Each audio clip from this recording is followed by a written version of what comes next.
Nancy, how are you today? My name is Ben Morasti, and I'll be your host for the next 30 minutes on our program, Kehte-Hiyak.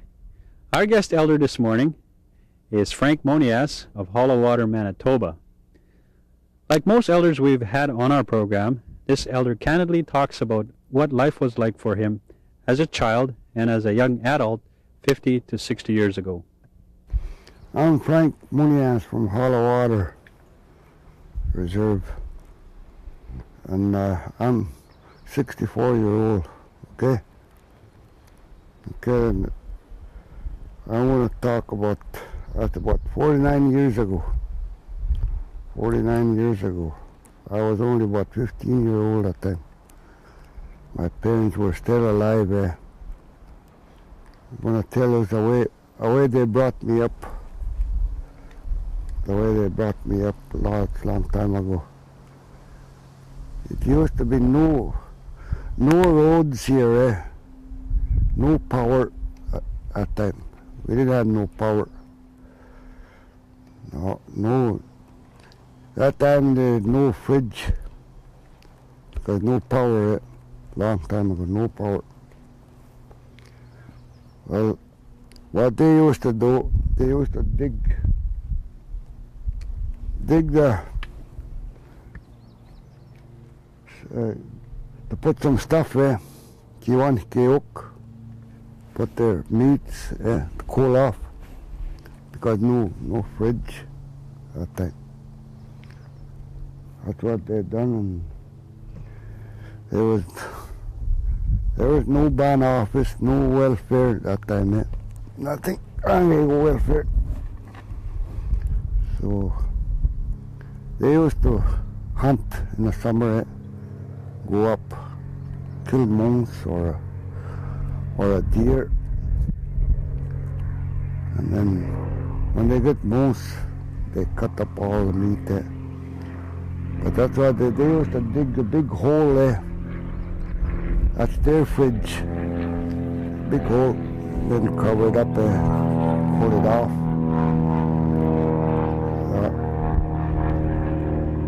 That time there was hard times to make a living. We used to eat fish. They set a net, make some fish all summer long, and in the spring they used to kill ducks and put them away for the summer and we could eat. And that's the way we used to brought up. And they used to make grease too, grease out of fish oil. Fish oil. They used to make grease. It doesn't taste very good, I know, because I tasted too. I had to eat it because my parents go after me to eat it.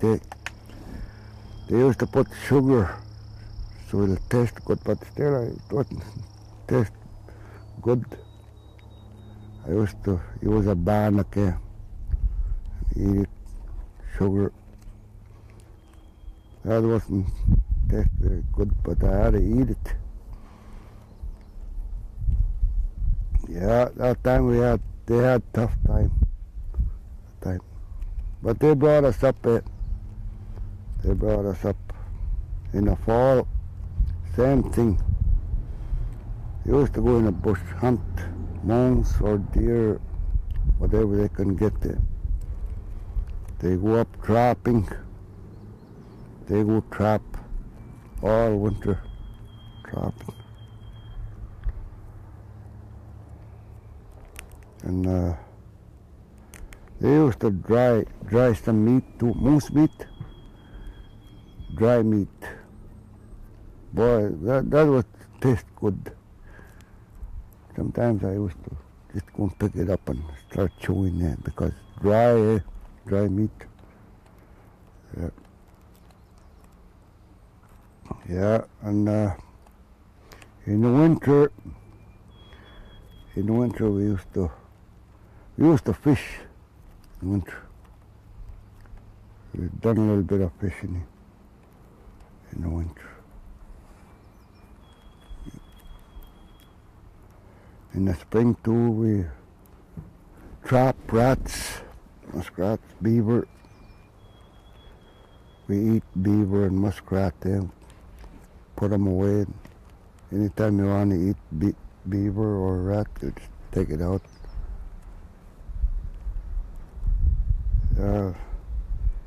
Now, now today, nobody doesn't go in the bush to go and hunt moose or. It's easy life now because ban office nobody doesn't want to work. Nobody wants to go out and work. They just go in the ban office here and get their check. They should have seen what happened a long time ago. No welfare. No welfare. Sometimes treaty days, boat used to come from Salt Creek. Treaty. And at the time we had welfare. They go by how big is your family. And they bought grub, maybe 50 pounds of flour. All depends what size of family you have. 50 pounds maybe flour, baking powder, lard, tea. They used to give us for welfare. Treaty. It's only treaty time once a year. Once a year. Yeah. That's our welfare that time. Yeah, some people they used to get maybe 100 pounds of flour. All depends how big a family they have. Some of them they just a little bit if you're only a small family. Flour, tea, lard, sugar. A long time ago, I was getting bigger already. I was out of the school that time. I started work, and my dad wanted me to go with him because he was alone. He was alone to go out with him. Before I went out, my dad, he used to have a dog.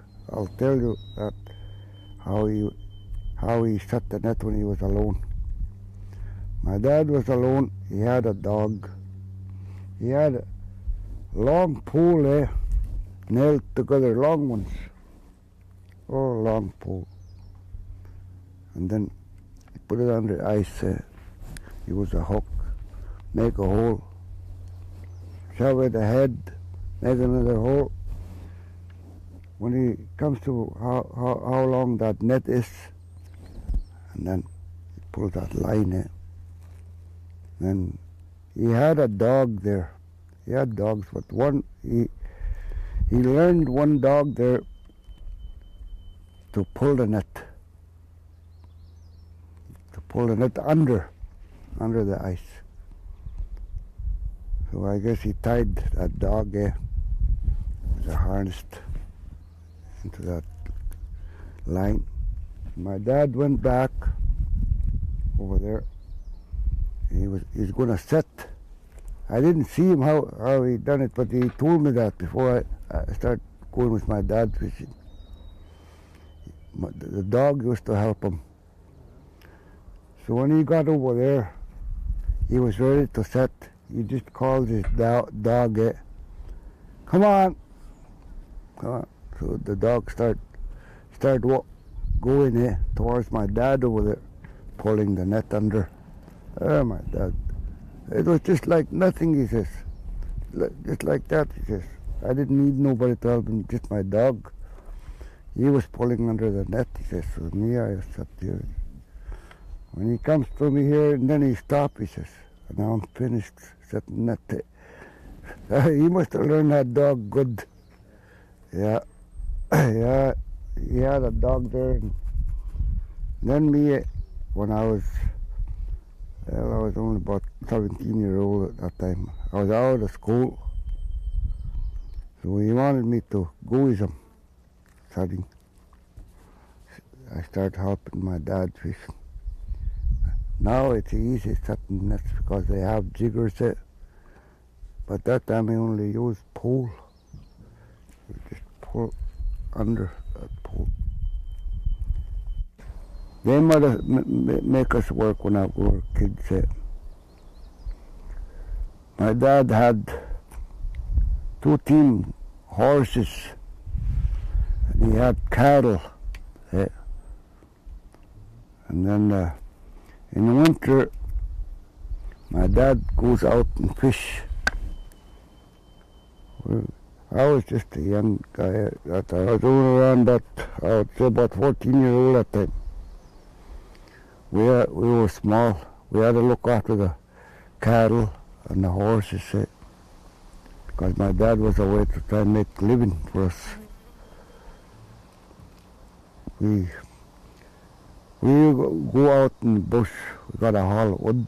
There's no electric heat that time. We had a haul of wood there to keep warm for the winter. Yeah, and gotta look after. He had five cows. He had to look after. Oh boy, I'll tell you. You know, right now, you'll see even small little kid, he'll be running all night, all night he'll be running. He'll be running around all night. He won't come home till maybe in the morning now. These kids, they run around all night. Maybe sniffing, or I don't know, because I don't go no place, I sleep. Long time ago when we were kids, there was a guy there, goes around, 9 o'clock in the evening. Kids, doesn't matter if you're 12-year-old, 14-year-old, you gotta go to sleep 9 o'clock. 9 o'clock, they send you home right away. There was a guy who goes around it, look after kids to go to bed 9 o'clock. Yeah, long time ago. Now the kids, they run around all night. They do everything. That time, if I do something wrong, like to the old people, if I do something wrong with the people there, I used to get spanking, a real good one too, big stick. So to learn to never do that again, that's what they've done to us. But now they don't. These young people now, they have kids. They don't bother them. They run around all night. Even 10-year-old, they run all night. They're running around. The time I'm talking about there, that time you won't see a kid after 9 o'clock. Everybody gone home and go to sleep. 9 o'clock. You don't see no kid around. Yeah. But now they run around all night. We used to go to Black Island here in the summer. A lot of people there picking blueberries. Picking blueberries. Oh boy, it was good because you get groceries selling. There was a couple of guys from Hecla there, and they bought blueberries. Boy, that's how come. That's the way they made a living, picking blueberries for a month. Oh, it was lots of fun. But the same thing there, they don't run around all night that time. Everybody settled down after 9. You might see old people, but no kids that time. Yeah. Well, powwow every night. Every night powwow. Yeah. After 9, well, no, they started early powwow, and you won't see kids to run around there where they're having powwow. They have to keep still, or else they'll get spanking it. Lot of every night power over there. Yeah. Yeah. Sometime after power, they used to make a platform. Now they start dancing square dances right till midnight, and that's it. Yeah. They play. The old people, yeah, they used to play what you call that kind of ball is that? A football there. You know, you kick around. Soccer? That's the one, yeah, soccer, yeah. You used to have one goalkeeper and one over there. You know. They used to make a place here at Black Island, still wide open now, where they made that place, where they used to play football. Sometimes they play baseball. Yeah. That's all the time we have for today. I'd like to thank you for joining us on our program. I also want to thank our guest, Elder Frank Monias of Hollow Water, Manitoba, for sharing his stories with us. My name is Ben Morasti, and this is Kehte-Hiyak. We'll see you again next time. There you go, sir.